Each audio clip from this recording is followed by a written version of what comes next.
It's been a glorious weekend and the sun is still shining. The shorts have been on, the cocktails have been ordered and the wildlife has been chilling. Yes, we've had roe relaxing. Aww. Some buntings bathing. Oh. And some egrets eating. Ew. And it's pretty good here too, the perfect weather for a spot of rock pooling. So grab a glass of what you fancy with joy and love in your heart, because it's Springwatch.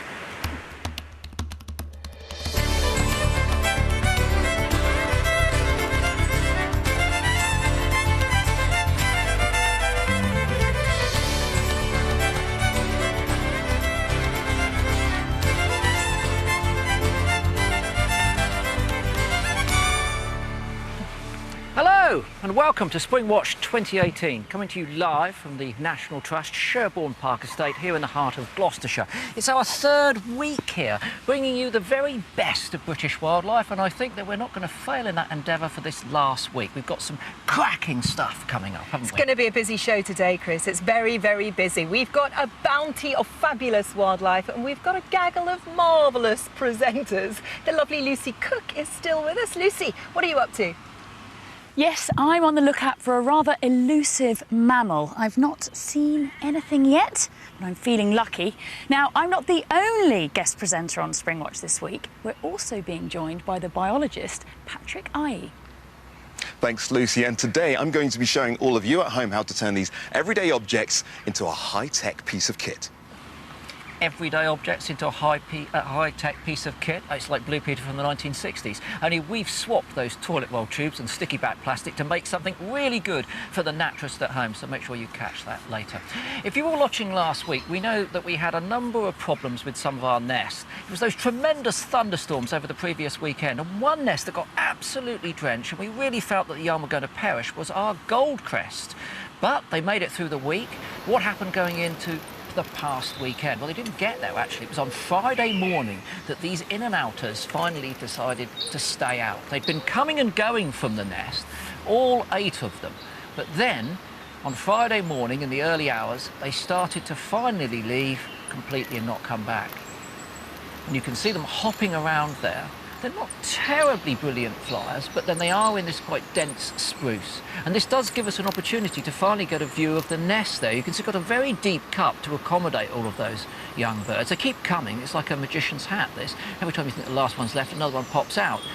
And then they gathered out in the foliage here where they were being fed by the adults, all snuggled up together, just like that. A bunch of long-tailed tits, in fact. It's a lovely little shot, that, but when you see them like that, it is quite incredible to think that they did all fit into that nest. They were all squeezed in that. They go into a couple of layers, and to make sure that they don't get asphyxiated when they're on the bottom, they constantly rotate. And I guess that also in the cold weather, particularly the rain, those in the base of the nest would have been kept warm and dry, so there would have been benefits to being squashed underneath all of your siblings at the same time. Sounds a bit stuffy, if you ask me. It was a very busy weekend. We had lots of our little chicks fledging, and we knew that our blue tits would fledge, and we all kind of put bets on it. I think you said they'd go by Saturday lunchtime. Lucy said Saturday evening, and me and Yolo said Sunday morning. So let's see who won the bet. Well, none of us got it right, really, because they started going at Friday at 5:42. So that's the first one out. Couple followed, 8:50. Another one pops out at 8:51. And the fourth one, I think this was a bit risky, went at 9 o'clock. The others decide to hunker down until Saturday morning, much more sensible. 8:53, the first one comes, that's the 5th one in fact, and then they kept popping out over the next few minutes. 6, 7, number 8 pops out. Remember, there were 11 chicks in there, so number 9 pops out at 9:16, then we have number 10 leaving one left that popped out at 9:25. So they were all out by Saturday morning. So, in fact, none of us got it right. Well, hold on. You did. Oh, I'm afraid you did. You said they would all be out by Saturday lunch. But anyway, don't be too competitive, because I think it was fabulous that we got all 11 out. Yeah, it was. I mean, to get Absolutely 11 remarkable, chicks fledging, it's great. Seriously, it is. Normally we at least have one runt in there, but the amount of food that the adults were bringing in was superb, wasn't it? So they did a really brilliant job. Now, we're going to introduce you to another new nest now, but this one is really surprising. Not because the bird is exotic, we've shown you them many times before, but because of what's happening in the nest at this time. Let's go live to it now. It's a tree nesting species, nesting quite low down in a hole in the base of this tree here. And if we go inside, you can see it's the nest of great tits. The question is, what are these youngsters still doing in a nest at this time of year? There were 5 of them in there, and we've been watching them very closely over the last few days. Here are the adults, seem to be bringing in plenty of food. They're not going short of food. When we go inside, unfortunately, one of them has got trapped in a sort of a dungeon on the right there. And that one isn't getting as much food as its siblings, the other 4, which are in the main body of the nest there. But every now and again, it manages to get out of the dungeon and join the nest. It's not looking good. It's regurgitating a bolus of partially digested green caterpillar. So if you're having your supper, I'm really sorry about that. It's already vomited a little bit out there, you can see on the right-hand side. And then, like so many of us, you know, after one of those moments, it thinks, no, rather than the carpet, I'll just re-swallow it. And then it puts in a remarkable performance. And if that hasn't put you off your cheese on toast, I don't know what has. Do you know what? It's doing OK, though. It looks a bit younger. I know it was vomiting in that shot. I imagine it had eaten just too much and it was trying to cope with that. But, you know, it's doing OK, that little one. They've called it plucky. Yes, called Rather than runty, we've called it plucky. The key thing is, though, that what is plucky and all of those other animals, what are they doing in that nest? Because this is extraordinarily late. And we look at the data that the BTO have gathered since 1970. So here's the chart here. We've got 1970 here through to 2018 up this end here. And this is the laying date for great tits. So what we see is, over the course of this time, the laying date has got earlier and earlier in the year, probably as a result of climate change. Now, the average laying date, if we extrapolate the graph here, for this year should have been April the 14th. That's when we would have expected most of our great tits to be laying their eggs. But if we look at this one nest in particular, we see that it's all the way up here. It's the 12th to the 15th of May. These birds have laid their eggs almost a month late. Now, of course, it is just a single nest. This is not good, hard scientific data. Perhaps, though, it does suggest that great tits, amongst a number of other species that people are telling us about on Twitter and Facebook, are nesting very late this year. We won't have the full results, of course, until the end of the summer, but we'll perhaps bring those to you in Autumn Watch. But those great tits are very, very late. It's really late. They're like little record breakers, aren't they? Yeah, and it's ruined the graph. I mean, it's absolutely ruined the averages. Look at that. Well, we've had 2 lots of chicks fledge. I don't think those great tits are going to be very far behind. But what happens when a chick fledges, gets a bit homesick and visits the nest? Well, it's probably not the best strategy for survival. What am I talking about? I'm talking about the blackbird chicks. Now, as you know, we've been on the edge of our seats for the last 2 weeks with the blackbird being in the same barn as the little owls. One had already been predated. You can see the male going nuts again, an alarm calling in. It's because the fledgling has come back to the nest. Dad's noticed it. He's not the only one. The female little owl has also noticed it and rather brazenly sits on the nest of the blackbird. And then just watch what happens next. It's a full-on fight. So the little owl makes several attempts to get the chick. You can hear the male blackbird mobbing the little owl, but now they're down on the ground and that's where the chick is. And you can see it hasn't ended well for that fledgling.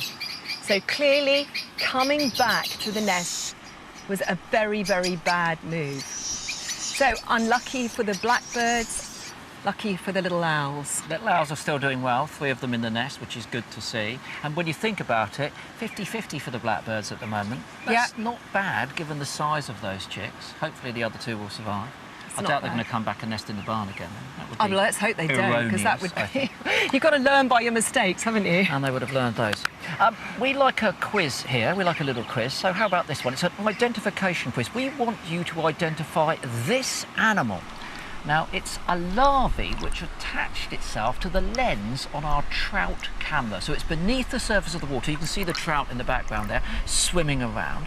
And just to keep it easy, we want that to species level by the end of the show. It's just a bit of fun, this, so do tweet us and Facebook your answers. And of course, if you're under 6 years old, please ask your parents' permission before you use their mobile devices. Terms and conditions apply. And the prize is extraordinary, honestly. You're going to really, really want to win this. It's an amazing prize, absolutely incredible. I'm on the edge of my seat. It's so exciting, Chris.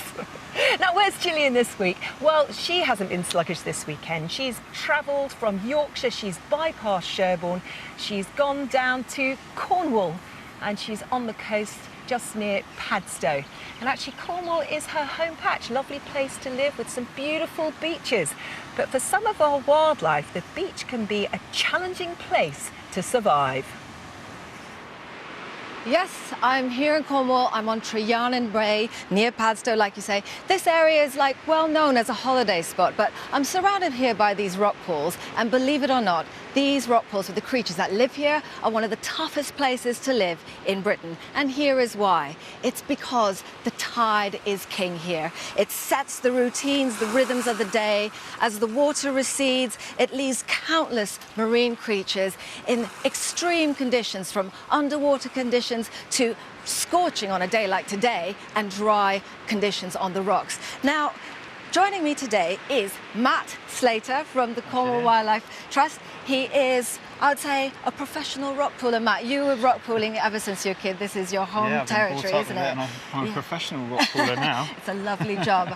So listen, tell me about the challenges of living in a rock pool if you're a marine creature. Well, there's a lot of competition and there's very limited resources. So all the animals in here, even though it looks like a lovely, peaceful, serene environment, they're actually locked into a really murderous world, a very hectic existence. And we have set up a fish table. Let's go to the live cameras right now and let's see if we've got any action. Okay. Right, what have we got there? Check it out. We've got a big shanny here. So this is a type of blenny, a very bold creature. It's smelt that bait and it's been attracted into our little underwater bird table. This must be like Christmas for them at the moment. This is more food than they'll see in a whole year, presumably. Exactly, yeah. These guys are really tough. They're a scavenger, but they're all opportunistic, and they've got these really sharp teeth as well, which you might actually get to see in action. There's one actually twizzling around, so like a crocodile, when it grabs onto its prey to remove a chunk, it will spin. In the background, you can see some grey mullet, and this is all happening in the rock pool right behind us. It's amazing. That's amazing. So that is going on right now in the water in the background. So this is great. I mean, the animals there, they're trapped in the rock pools, they're competing fiercely for food.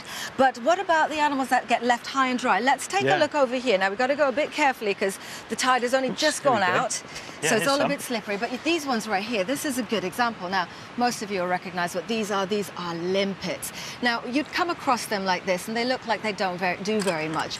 But if you speed time up, you can see what amazing creatures these are. So when the tide is in, they go off on these foraging trips, and they really do get around. But as the tide starts to go out, they have to find their home scars. And that's that little bare patch there. And the limpet will fit snugly into that. And the reason why, it fits like a lock and key. And once it's in there, just like that, it hunkers down and it creates this watertight environment around it, and it stops it from drying out. Now, Matt, you just showed this to me earlier, which I think is a really good example of this home scar. So, yeah, over the years, a limpet returning to the same place each tide will actually cut down into the rock if the rock's soft enough and make this oval-shaped scar. So these are highly territorial. But listen, in the background there, those are the badlands of the intertidal zone, aren't they? Let's go take a look. Right, so in all these cracks you showed me earlier, let's it's see. Quite amazing. You can see lots of little barnacles here, and lots of people are familiar with these. But what many people miss are the tiny, tiny creatures living in amongst them. So, have you seen these? Have you ever seen these before? These are small, amazing. Small periwinkles, and they're like minuscule. They're like millimetre small. It's very, very difficult to appreciate the size. So if I get my finger into the shot there, that may give you a sense of how small and tiny these are. So, from These tiny creatures, this is how they survive up here in the splash zone where they get very, very little cover. So from the tiniest creatures, tough creatures, later on the show we're going to see some real Cornish giants. But for now, it's back to Sherborne to Chris and Michaela. I like the sound of that, Cornish giants, don't you? Sounds good.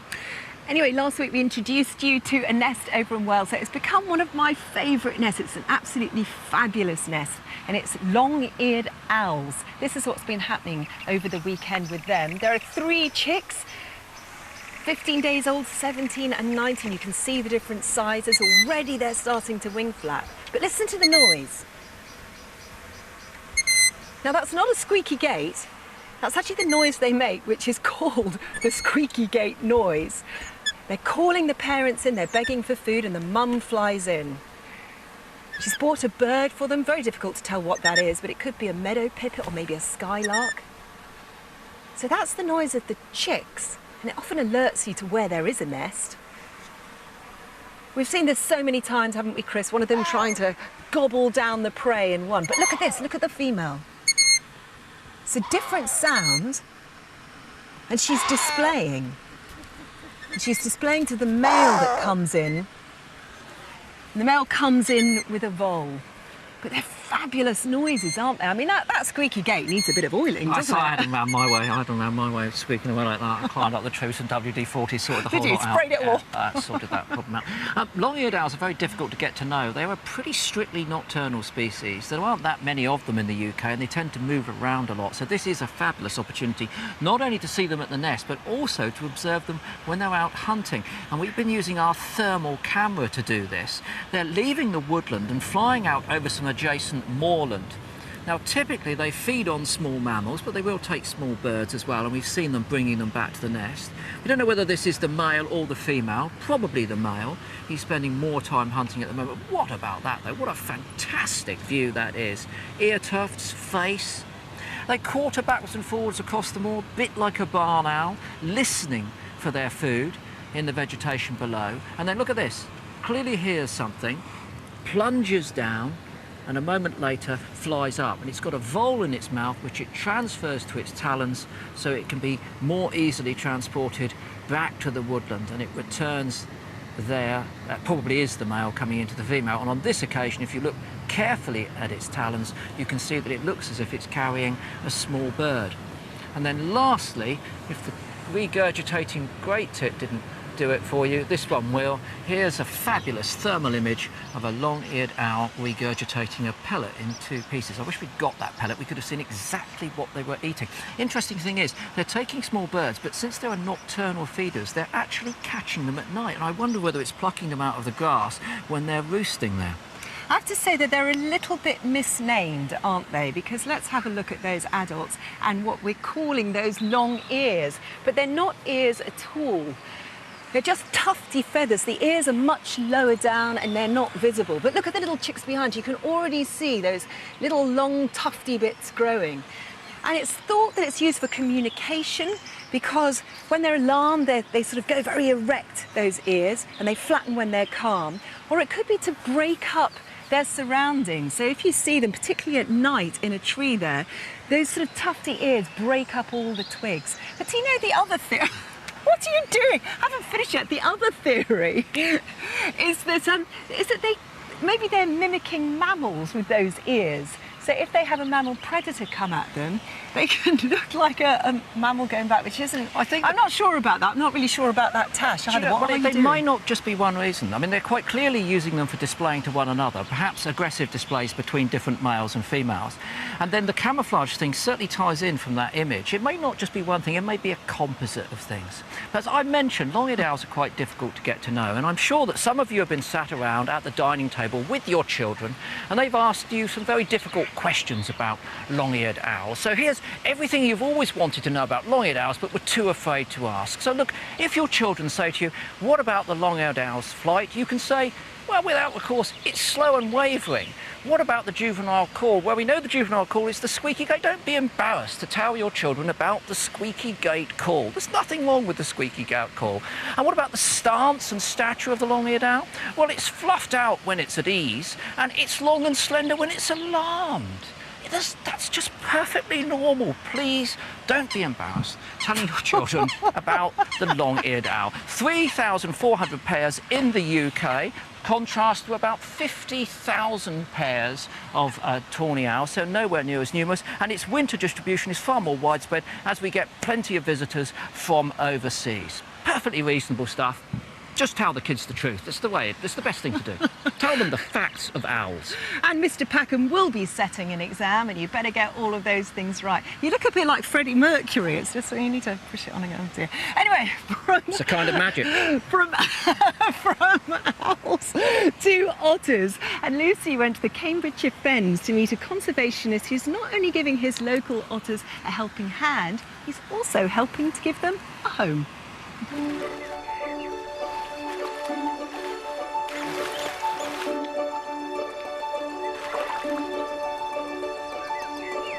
In the wild, otter holts are often made in riverbanks and are usually screened by tree roots and other vegetation.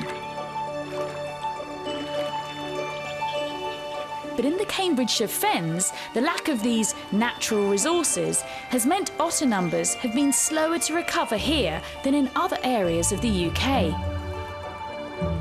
Spotting this problem, ecologist Cliff Carson has dedicated the last 11 years to installing a whopping 80 artificial holts across the levels, giving the otters as many opportunities to shelter as possible.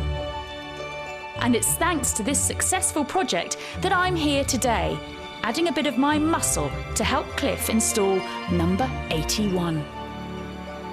Cliff, it's huge! All this for some otters, I can't believe it. It's really complex as well. It's a hidden little den. It's all going to be covered over. It's going to just be invisible. So how did you come up with this design? Well, trying to recreate a natural otter holt, which normally has at least 2 exit points. So that's why we've got 2 pipes, so they've got an alternative escape route, and they feel more secure with that sort of setup. So what's left to be done then? Well, we've got to add some more breeze blocks to give extra height. We've got to add a little bit of soil, and then some bedding, and then put the roof on. There's still quite a bit to do.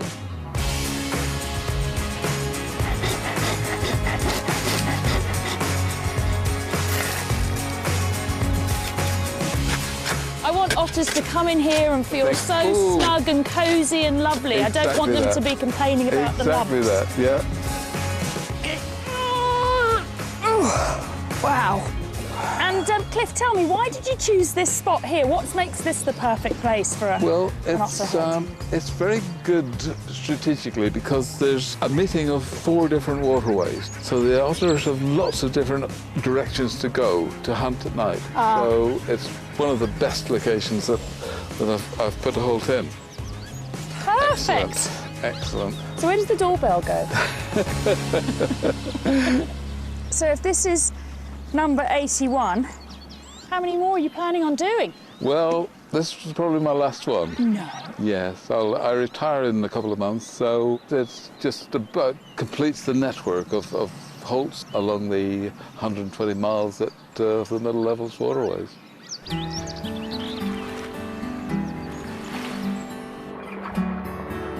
To gauge if Cliff's holts are the ultimate otter des res, he's installed cameras in each one, accommodating us with a rare glimpse into their secret world. Now this is a nice piece. This is the female getting a little bit cross with the youngsters. They're still suckling her, but you see the paw on the face? Yeah. They are probably over a year old, and it's about time that they stopped suckling and started going out on their own. Talk to the paw. Exactly. This was in a cold February, there's snow all around, and the holts really were valuable then because the family had somewhere warm and somewhere dry, and the steam rising from their fur as they come into the warmer atmosphere and they start to groom. It's been very rewarding, and hopefully they will remain a safe refuge that generations of otter can use into the future. Well, I think you've done an amazing job, you and your team, and I feel hugely privileged to have been a part of it today. Cliff Cliff's Holts really do support that old saying that if you build a home for nature, then it will come. Now, my Holt has yet to see any otter action, but I'm sure that it will, because otters need an astonishing 18 hours sleep a day. That's 75% of their lives spent snoozing. And of course, they can only do that when they feel safe. So Cliff's artificial Holts really are instrumental in encouraging the otters back to the fens. Now, man hasn't always been so kind to otters. In the Middle Ages, they were persecuted heavily for stealing fish. Then in the 20th century, they were absolutely hammered by pollution and habitat destruction. And by the 1970s, they were almost extinct. It's only been through concerted conservation efforts like Cliff's that we've started to see numbers coming back. Now, here at Sherborne, we have seen some tantalising glimpses of otters. In fact, our cameras down by the boathouse have picked up what I think is one individual swimming along on several occasions. I assume it's one individual because they are highly territorial and they use these rivers as highways where they are hunting for various different aquatic beasts to eat. Beasts like this is a crayfish claw. Look, that's been thoroughly munched. Otters love crayfish. They'll eat about 300 of these a day. So we know the otters are here, and I just couldn't resist it. I had to go and try and find them for myself. So on Thursday night, I head out with Mark Yates, the wildlife cameraman, and we tried to find them. So we've chosen this spot because yesterday Mark found a half-eaten crayfish, a massive one the size of his foot, which is a great piece of evidence that otters are in the vicinity. So Mark's just setting up the thermal imaging camera now, and what we're going to do is run the cables back to the car and monitor from there, so there's less chance of us spooking the otters before we see them, because they've got an amazing sense of smell. It is just phenomenal image that you get from this. I mean, you can actually see those bats' wings moving. It's just extraordinary. Yeah, and it's really good to see the thermal reflection in them as they go over the water.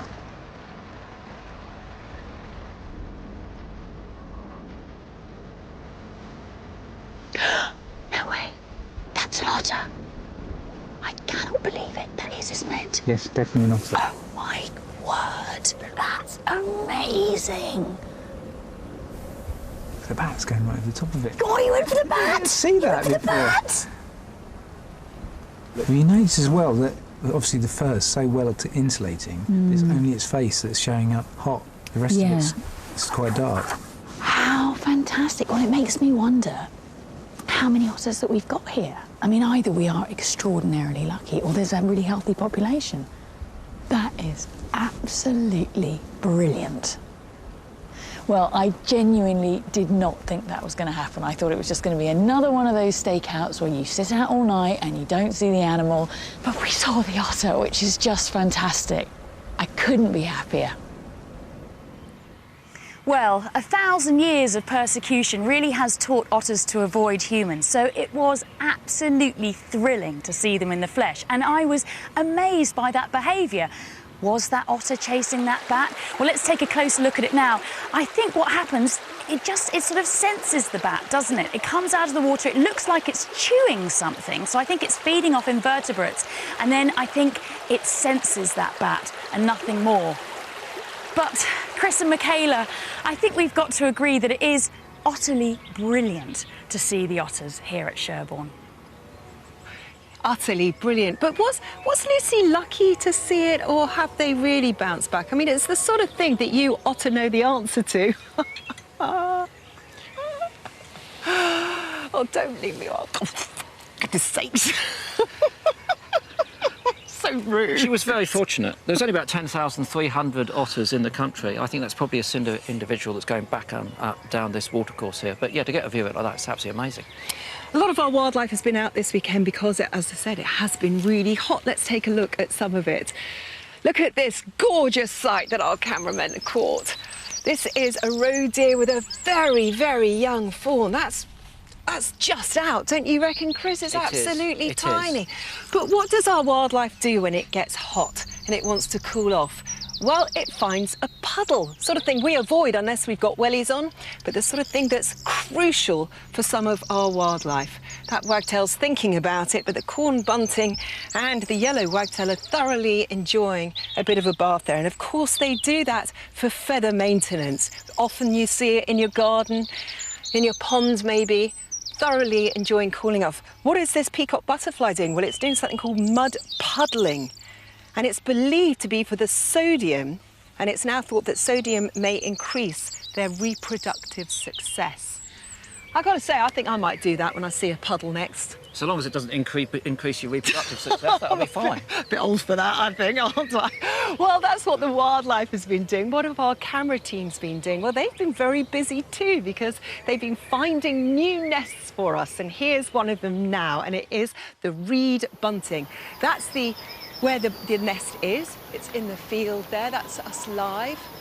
So let's have a look at the nest now. Can we see anything? Yes, great. There are the chicks.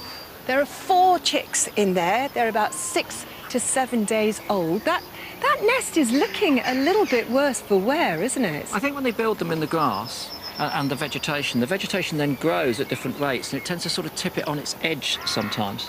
You know, yeah. One plant goes more quickly than the other. You see that in reed warbler and sedge warbler, that sort of thing. We'll have to keep an eye on it. Let's see what they've been getting up to there. The adults have been really good at feeding these little chicks. Now, these are sort of sparrow-sized, very slim birds, and that's the female. At this stage, she's going to be bringing spiders and insects in. Once they fledge, they'll start eating seeds. The male comes in, and you can see there's a clear difference with the male. He's got that sort of white collar on him and a drooping moustache. All the chicks seem to be doing well. There's the male and female coming in at the same time. Great to see them. It is. The interesting thing is they're reed buntings. When I was a kid, we would go to reed beds to find them, or marshy areas. But now they've become pretty much a farmland bird, even a garden bird. They're going into gardens in the wintertime because they're having such a tough time in some of their environments, like so many of our farmland birds. But here at Sherborne, some of those species are doing quite well. Now, last week we found ourselves a skylark nest, and we were intent on showing you this, but they've kind of beaten us to it. They were out in the meadow there, and here you can see the adult coming in. There were 2 chicks in the nest, but like so many of these ground nesting passerines, they leave the nest quite quickly, and they've already gone. Here's a yellowhammer.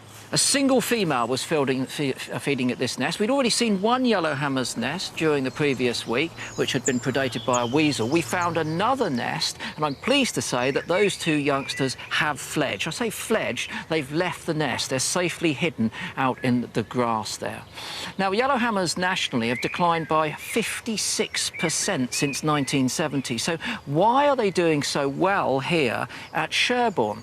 Well, it's because a number of the farmers have entered what we call higher level stewardship, or other agri-environment schemes. And these methods of management means that the wildlife can prosper. And one of the farmers, the farmer that these birds were on, Peter Summers, he's told us he's got 217 hectares, 15% of which is given over to higher level stewardship. And we said to him, does it cost you anything? Are you out of pocket because you're basically looking after the wildlife here? And he said, no, not at all. The subsidies that I receive more than cover the cost for this, and the benefit is all of this wildlife. So if this is working, the bigger question is, why are the farmland birds declining across the rest of the country when they're doing so well here under these schemes? Well, it's very simple, really. When you consider the farmed area of the UK, only 7% of it is under any type of agri-environment scheme at all, let alone the higher level stewardship. So what we need is a lot more of these types of schemes spread out over the wider landscape to give our farmland birds any chance at all. Well, hopefully that's inspired other farmers to do it as well, because it really works and it really does. Not just Peter, other farmers are doing it it here, and it's paying dividends, isn't it?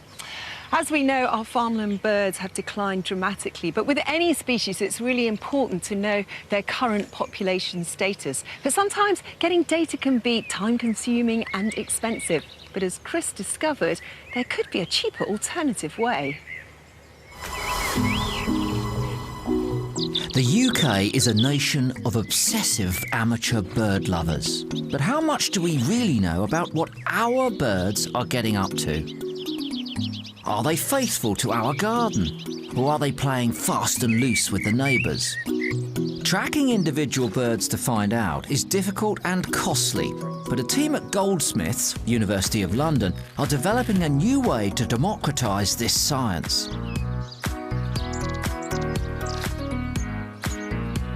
I've come to Goldsmiths to meet Professor Bill Gaver, who's leading a project called Citizen Nature Watch. Bill, you've got yourself a little grotto here full of, well, how can I put it, very homemade gadgetry. What's this? This is a camera, is it? That's right. That's a camera trap.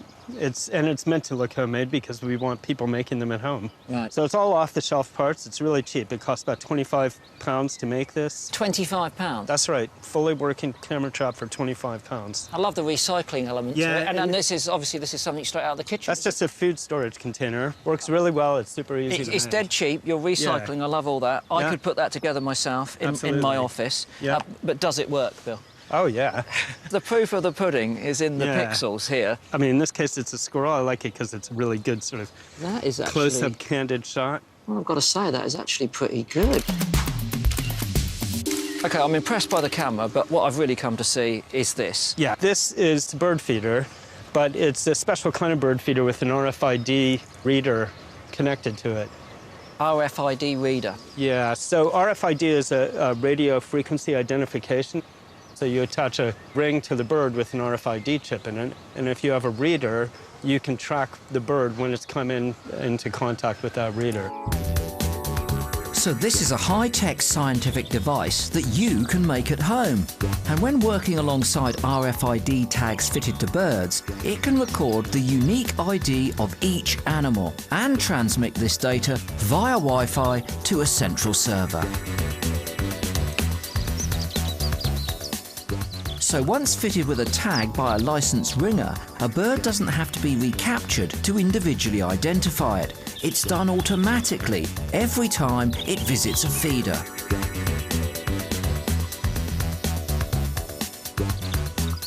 And just like the camera, it is substantially cheaper than current alternatives. Commercially available RFID readers cost about £1,000, 500 to 1,000. This one costs £35. 35? 35. 35 versus 1,000? That's right. You're going to make a lot of scientists very happy, aren't you? A lot of We hope to. ornithologists very happy. That is definitely our intent.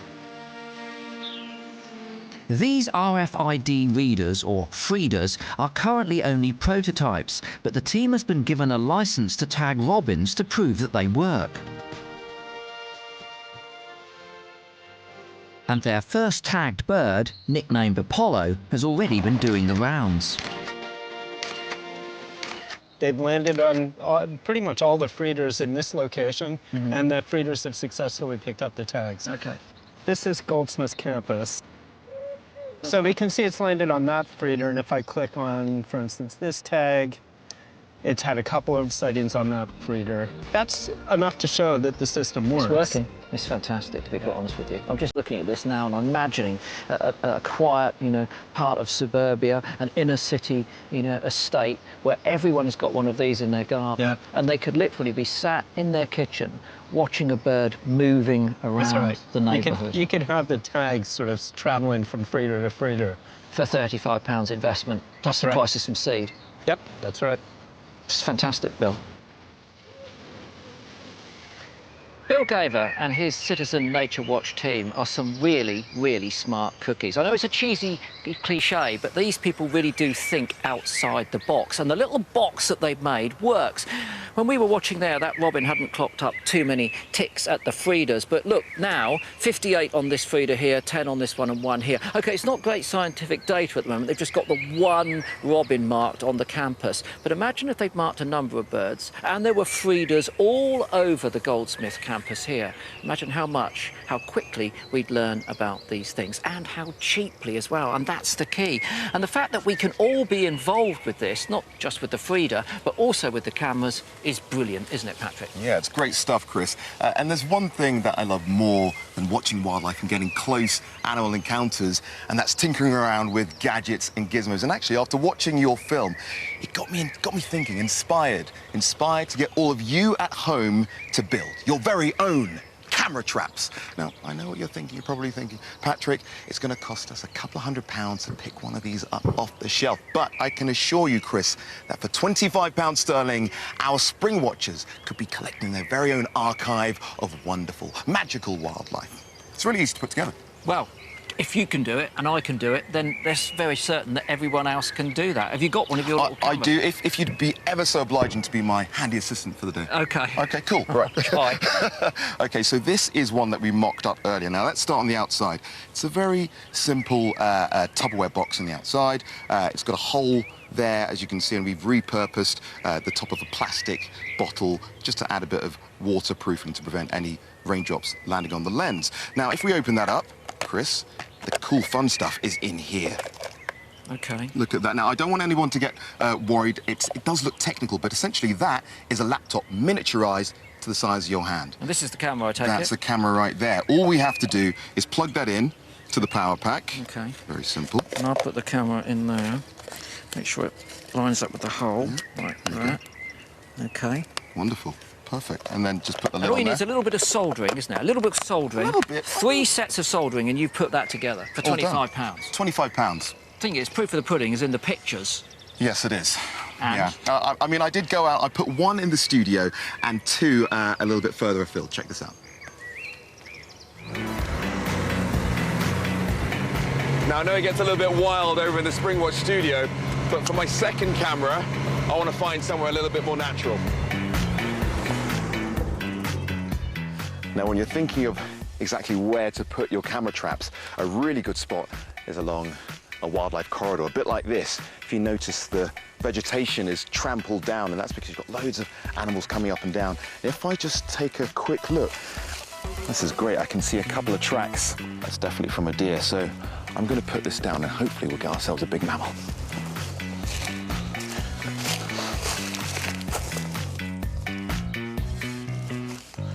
Okay, I'm really excited about this last one because I've just seen a rabbit dart into the undergrowth. I can see what looks like a little run here.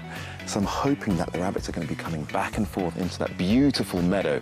I'm going to put this camera trap on the opposite side and hopefully, fingers crossed, we catch them on camera. I set that up right there. It's all clear. Hit record on my phone. Godspeed. Like I said, really easy to use, really easy to set up. OK. Yeah. What about the pictures? Yeah, I guess the What proof, about the pictures? Yeah, God, proof's I in wanna the see the pudding, isn't it? pictures. OK, let's take a look at what I managed to capture. So we've got the woodland cam. OK, no, it's a nothing nice, there. nice Meadows. Let's go to the meadows. Yeah, lovely grass. Nothing in there. OK, let's go to the studio. I think we caught something interesting there. that looks like a lesser spotted Packham to me. Yeah, just checking up on how to do an oil change on a Lancaster, of course. But the cameras do work. They do work. They do work. They do it really well. And actually, I know I didn't get the best images, but take a look at some of these. Some girls from St. Margaret's School, Year 7. Take a look at that, a fantastic fox. And another one from Poppy Tressida, a squirrel. It's just standing there, posing. Lovely, fantastic. From Layla Racanier and Poppy Tressida. Fantastic work. Fantastic, and it does work. That's the key thing. Yeah. And, of course, you can find out all the details about this on our website. Let's rejoin Gillian now down on the coast of Cornwall as she looks out for some new visitors to the southwest of England's coast. We are enjoying a beautiful sunset, but of course we're not here for the sunset. This area here is the intertidal zone. I've got rock pools behind me and the splash zone behind me as well. And they are amazing creatures that live here. They really have to tough it out in one of the harshest environments in all of Britain. Now, I joined Matt Slater from the Cornwall Wildlife Trust a few days ago to see a really, really tough fish and also to meet a Cornish giant. Look, Gillian, look, there's something in there. Can you see that? If you lean up forwards, peering out of that little yeah, look at that. crevice. This is a shanny, and it's an amazing fish. It's beautiful. You can see it staring straight back at me. It's a male shanny guarding his eggs, living in this little crevice. So this is definitely a fish out of board if I've ever seen one. I mean, how does it do it? Well, they're unlike most fish. They can actually get all the oxygen they need through their skin. So they don't have any scales, they've just got this slimy skin, and they can absorb the oxygen they need for the hours that they're here whilst the tide's out. And the reason they do that is because this territory is so important to them. See all the little barnacles all over the rocks? This is what they're going to be feeding on. When the tide comes in, he'll come out and he'll be biting the legs off the barnacles, and that's his main source of food. So they're highly advanced creatures. You wouldn't believe it, would you? But they can walk along to get from pool to pool. If they don't like one rock pool, they'll walk along to another one. And you know, living in a very unique niche here on our shore. Amazing. But there was another close relative of the chamois living in these Cornish rock pools that Matt really wanted to show me. So Matt, what are the traps for? Well, we always set these when we do one of our shore search surveys. We leave a trap like this in a pool with some nice bait and just see what fish there are living and crabs and living in that area, and they're very effective. They're quite good fun. I've been trapping all morning, and we've got some special discoveries in the bucket here. This is what we caught earlier. So here we have some beautiful giant gobies, the largest species we find in the UK. That is incredible. Let's have a look. So I'm going to just carefully So you're going to need to measure this for your survey. That's right, huge. yeah. We need to get a measurement of how long this one is. So right, so basically lie it on the ruler. Yep. 22 centimetres, I'd say. They range from the Mediterranean all the way up as far as Cornwall, but this is the far most northern edge of their distribution. But as the seas warm up, it's possible we might start to see this species cropping up, you know, further and further north. Further north in the whole country. That's amazing. The public needs to be looking out for them, yeah. They're absolutely amazing, amazing creatures. Now, giant gobies are protected species. You do need a license to handle them. And that's because their range is really, really limited in this country. They're restricted to the southwest. There are few records just across the border into Devon, but really, they're a Cornish fish.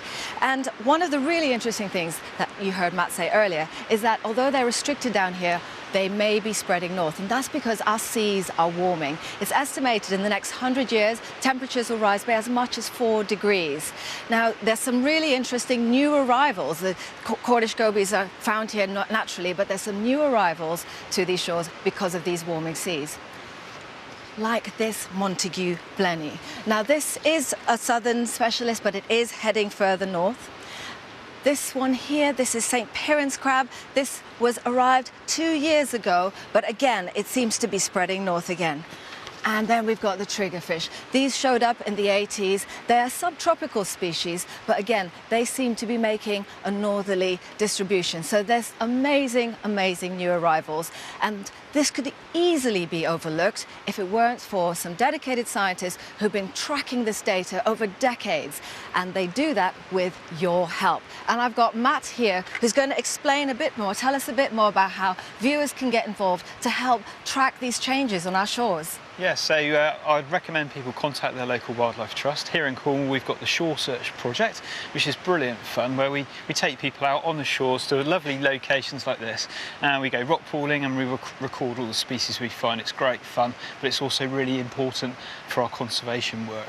So that's not just in Cornwall, that's nationally. And I say, that's your holiday plan sorted, right? That's right, yeah, yeah. So go to the Springwatch website. As always, the information is there for how you can get involved. But I think that's it from us tonight. I think we're going to see if we can find some surf later. But back to Sherborne, to Chris and Michaela. Thank you very much, Gillian.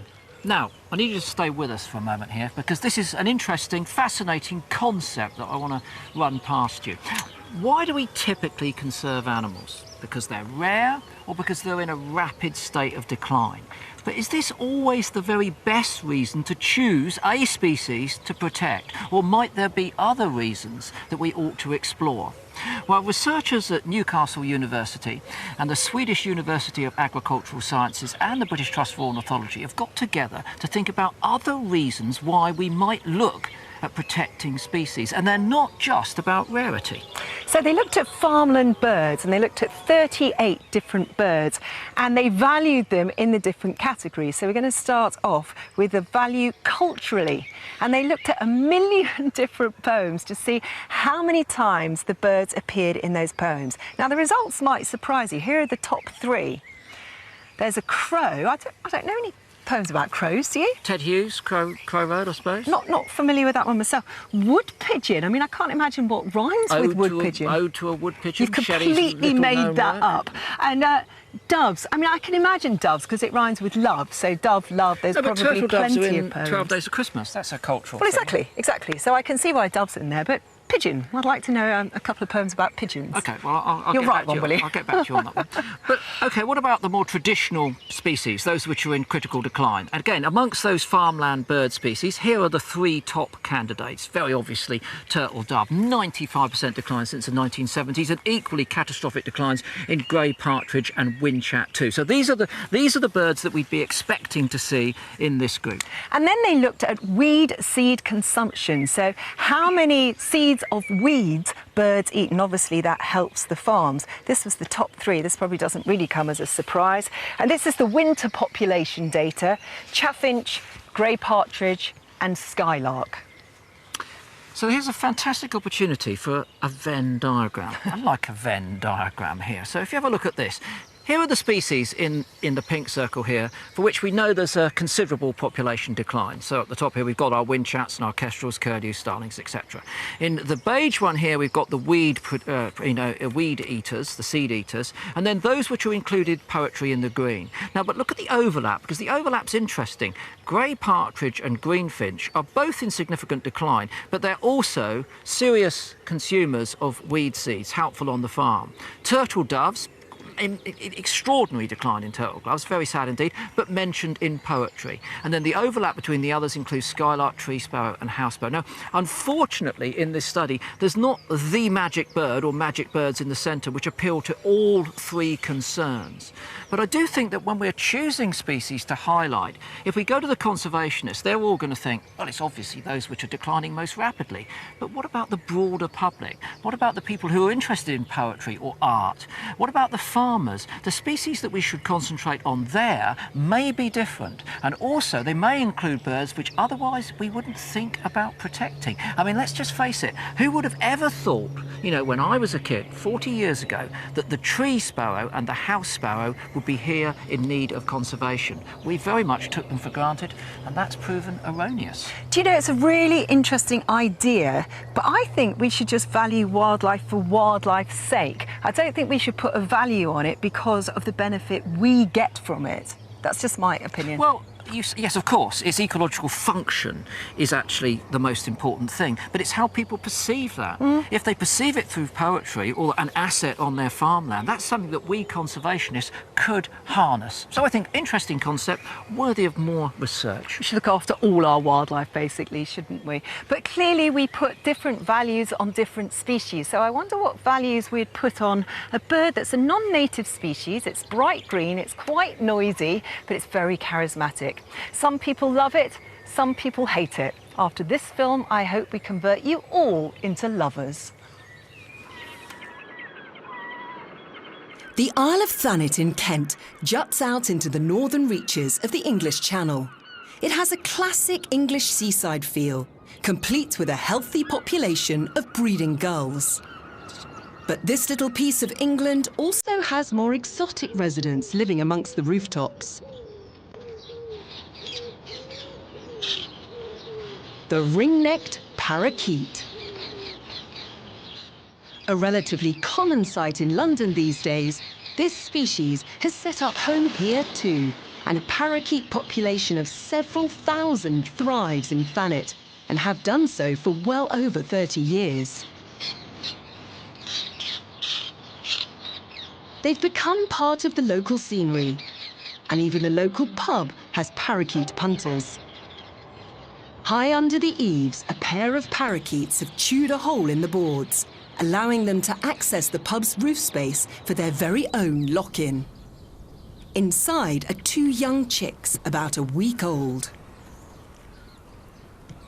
At this stage, the female stays with the chicks and tends the nest. The male, who has a distinctive dark ring around his neck, has been out foraging and arrives back to provide for his family.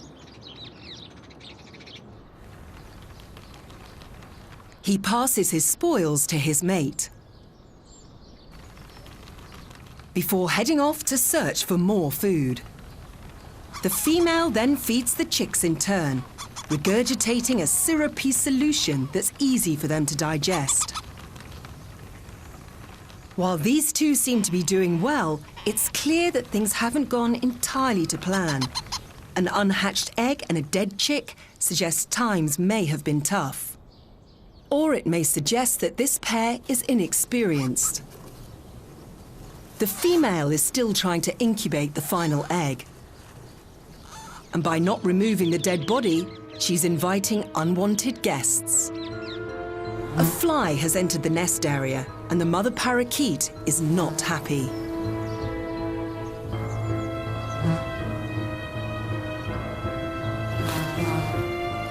The last thing she wants is the fly to lay eggs in the nest. The resulting maggots could be a real health hazard to the two remaining chicks.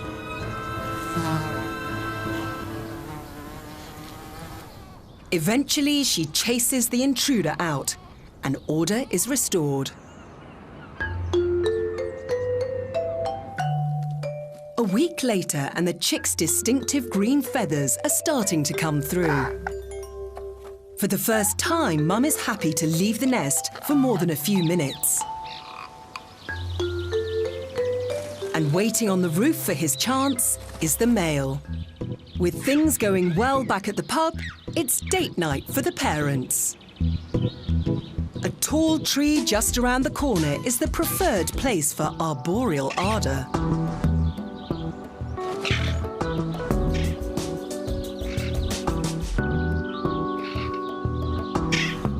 Once paired, they'll generally shun the company of others.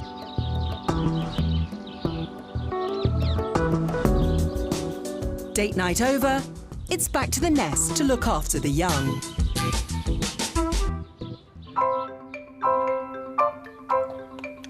It's a small family, and the third egg shows no sign of hatching. But for these chicks, it seems that everything is going well. But with an incredibly long fledging time of up to 50 days, there's a long way to go yet.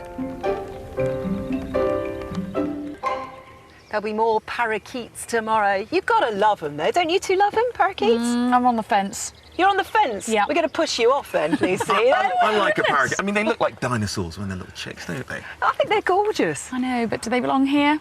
Oh, come on. You've got to show Big some love debate, for parakeets. big debate. Let's save that one for tomorrow. I tell you what, let's resolve the quiz now. At the beginning of the programme, we showed you this, and we asked you to identify it to species level. Species level. A couple of people got it wrong. Kit at B-Boy Catastrophe thought it was a leech. Jim Hume at Jimbo Baggins thought it was mosquito larvae. It was, in fact, neither. It was a black fly larvae. Black fly larvae hatch into biting females like this one, and the extraordinary thing about the larvae is that they have very acidic guts, which are the perfect place for a particular type of bacteria which allows them to break down cellulose. Did anyone get it right? Someone came close. Macca at Macca6219 said it was a black fly larvae on Twitter. So he can be the winner tonight, and the prize is extraordinary. It's a membership of TSAS, the Tree Slug Appreciation Society. I told you it was going to be an awesome prize. I told you. In fact, I'm going to give you two one each. There we go. We get to be members too. You know what, I was watching when you formed the Tree Slug Appreciation Society. I'm feeling rather slug with myself. Oh, dear me. Well, that brings us to the end of the show tonight. What have we got coming up tomorrow? Well, Gillian is feeling rather chuffed because she's staying in Cornwall. And we'll be taking another look at that fantastic goshawk's nest. What about that? And I'll be looking for another amphibious mammal. This time, it's the water vole. And I'll be delving into the subterranean world of a badger scent. So we'll see you tomorrow. Don't forget Wild Academy for Schools will be on the red button, on the internet, on the iPlayer. Obviously, you can keep your eyes on all those cameras, and there'll be commentary that you can listen to as well. It's absolutely brilliant with Brett Westwood, so make sure you listen to that. We will be back with lots more things going on tomorrow, so we will see you then. Proudly. Oh, stay around for Facebook Live. Bye-bye. Bye.